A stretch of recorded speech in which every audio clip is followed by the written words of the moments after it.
E aí, gente, sejam bem-vindos a mais um videocast aqui do canal Porque Assisto Filmes. E infelizmente a gente tem a cultura no nosso país de homenagear algum ator, algum artista que a gente gosta bastante, depois que ele faz a passagem, né? Só que antes que isso aconteça, eu vou prestar minha homenagem aqui a um dos grandes atores que começou a ser bastante visto dentro do gênero da ação, mas que depois mostrou o seu talento, né, a sua versatilidade em vários outros gêneros.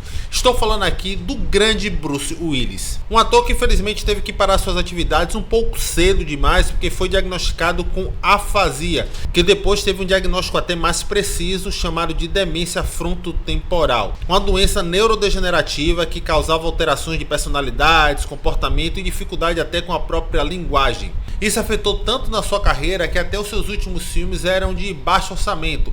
Ele participava, né, do filme, digamos, como uma participação especial mesmo, justamente para arrecadar uma grana e podemos dizer que preparar basicamente para ele ter um futuro mais confortável, mas nitidamente você percebia já as suas dificuldades ali. Muita gente fala que ele utilizava até ponto, porque ele não conseguia mais memorizar, né, as suas falas. Infelizmente é uma doença bastante perversa. E como uma homenagem para esse grande homem, eu resolvi eleger aqui os meus 7 melhores filmes da sua filmografia para mostrar aqui para vocês. Vocês vão perceber que são produções de gêneros distintos. Eu tenho plena consciência que faltou alguns outros filmes que também são bem legais, mas como essa é uma lista bem pessoal e eu quis mostrar bastante a versatilidade do ator, eu quis escolher apenas 7. Então, vamos lá. Bem, para começar essa lista eu não poderia deixar um grande clássico de fora, chamado Duro de Matar, de 1988, que podemos dizer que é uma produção que remodelou o gênero da ação em si, porque trouxe um personagem mais vulnerável. Isso fez com que muita gente elogiasse não somente a atuação dele, mas na maneira ágil que a narrativa se comporta como um filme de ação. E o resultado foi tão bom que muita gente considera o Duro de Matar, o primeirão, como um dos melhores filmes de ação dos anos 80 e também como um clássico do cinema em si, né? É uma produção que vai além do gênero. Fora que ele também é eleito como um dos melhores filmes natalinos, né? Porque a história acontece realmente ali no período de Natal. Quem não assistiu ainda o primeiro Duro de Matar, que é quase impossível, né? Porque é um clássico, assista ou até mesmo reveja para vocês verem quanto ele é tão bom. O segundo filme aqui já é uma produção dos anos 90 que tira o Bruce Willis ali do gênero da ação e coloca ele dentro do drama barra comédia, com a mescla até de fantasia, chamado A Morte Lhe Cai Bem, de 1992, dirigido pelo grande Robert Zemeckis, um diretor que poupa comentários, né? Ele já fez grandes filmes aqui como De Volta para o Futuro, a trilogia em si e Forrest Gump. E aqui ele entrega uma comédia de fantasia com humor negro, bem satírico, que brinca até com a ideia da juventude eterna sobre as suas protagonistas. Inclusive vale destaque também não somente para o Bruce Willis aqui, mas também para Meryl Streep e para Goldie Hawn. Ambas estão muitíssimo bem. E mesmo sendo um filme de comédia até um pouco descompromissado, você percebe as influências até do terror gótico, com o que até de Frankenstein ali, reproduzido em cima do personagem do Bruce Willis. Quem já assistiu com certeza vai notar essas semelhanças.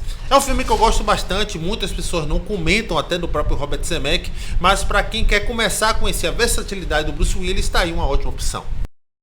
Próximo filme aqui da minha lista já coloca o Bruce Willis também em um outro gênero, que é a ficção científica. Estou falando aqui de 12 Macacos, que para mim é um filme muito subestimado. Eu acho que ele deveria ter muito mais reconhecimento.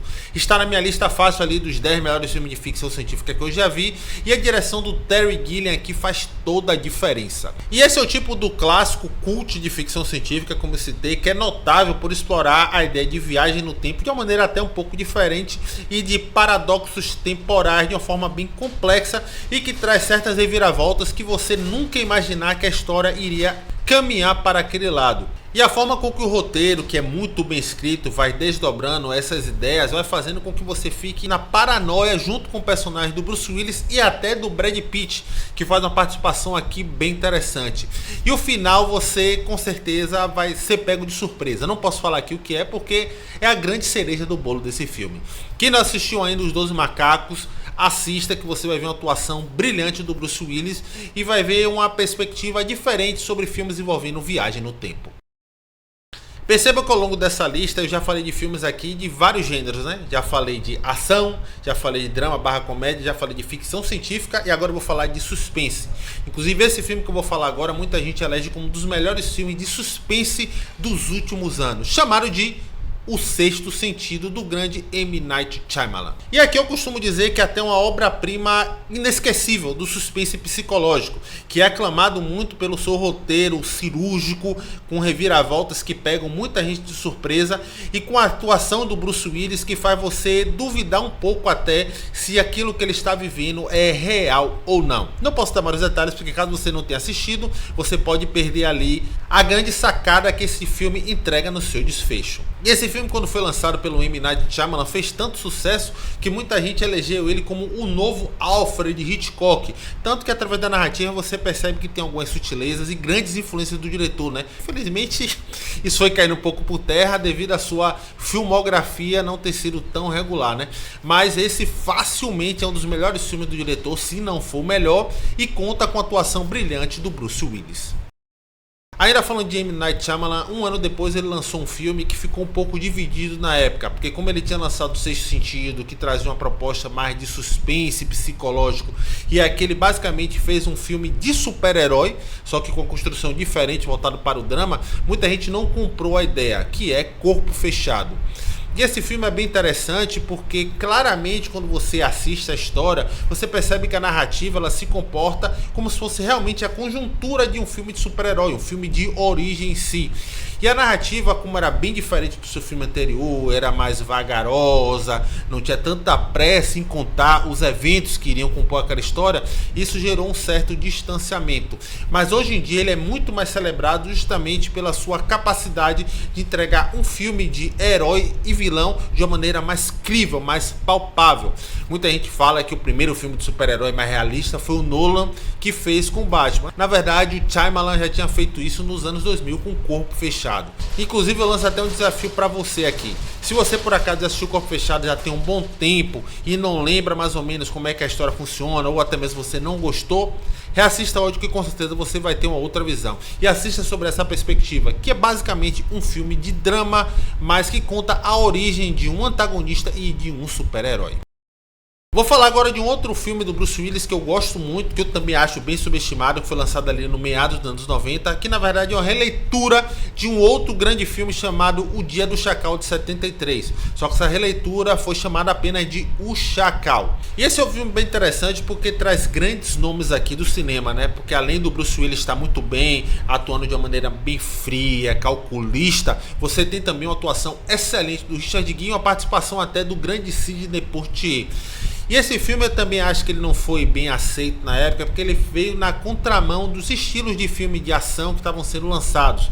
Você percebe que o tipo de direção aqui é feito de uma maneira mais cautelosa, mais fria, mais calculista, justamente para passar muito da visão do Chacal, que é interpretado aqui muitíssimo bem pelo Bruce Willis, mas quem foi assistir provavelmente esperou um filme de ação mais energético. E aqui a narrativa se comportava de uma maneira justamente diferente. E ao meu olhar, é por isso que eu acho que ele é tão bom, porque ele se comporta realmente quase que como um filme de suspense ali lançado nos anos 60 e 70, algo que condiz com o tom do filme até da obra original. Bem, para finalizar aqui meu vídeo dos 7 melhores filmes da filmografia do Bruce Willis, eu vou falar de uma outra produção de sci-fi, que ao meu ver também é bem subestimada, que deveria ser mais lembrada nas discussões de bons filmes de ficção científica dos últimos anos.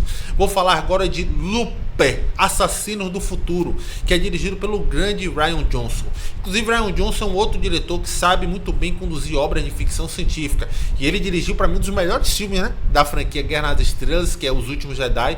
Muita gente não concorda com isso, né? Mas isso aqui é um assunto para um outro vídeo. E esse é um filme que realmente quem tem um olhar mais crítico sobre o gênero sci-fi em si elogia muito bem, principalmente pela forma com que ele envolve a abordagem criativa sobre viagem no tempo. E além disso, existe uma ideia muito interessante por trás, envolvendo até uma carga dramática entre você caçar você mesmo em linhas temporais diversas. E a forma com que o Rian Johnson traz isso ao longo da sua narrativa, da forma com que ele conta a história, que é bem particular, deixa o filme bem interessante. É por isso que ele é muito mais lembrado ali pela galera que curte filme de sci-fi mais cabeça, né, do que a galera que foi para um cinema assistir um filme de ficção científica mais comum.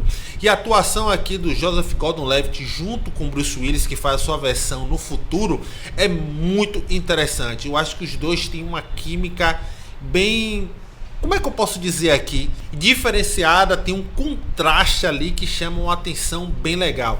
E além disso, ainda tem uma participação bem legal no terceiro ato da Emily Blunt, que é minha crush, não posso deixar de falar isso daqui, e que faz uma diferença bem legal na forma com que a história termina.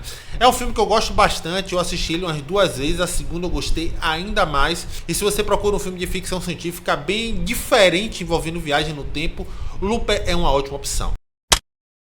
E é isso, gente, finalizando aqui o meu vídeo de hoje, mostrando como o Bruce Willis era um ator extremamente versátil e talentoso, onde ele sabia transitar muito bem entre vários gêneros e entregar uma ótima atuação em todos eles. Se você acha que faltou algum filme, que eu sei que com certeza faltou, se você acompanha a carreira dele, exponha a sua opinião aqui nos comentários, que eu vou fazer questão de ler e de comentar todos eles. Isso pode funcionar até com uma extensão desse próprio vídeo aqui, né? Iria ser bem legal. E se você procura uma mídia voltada para cinema, que trata assuntos diversos, já chega aqui embaixo, dê sua curtida, venha se inscrever nesse canal para você ficar atento com os novos lançamentos.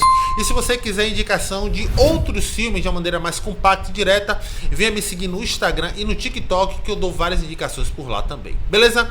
Vou ficando por aqui, um abraço e nos vemos nos próximos conteúdos.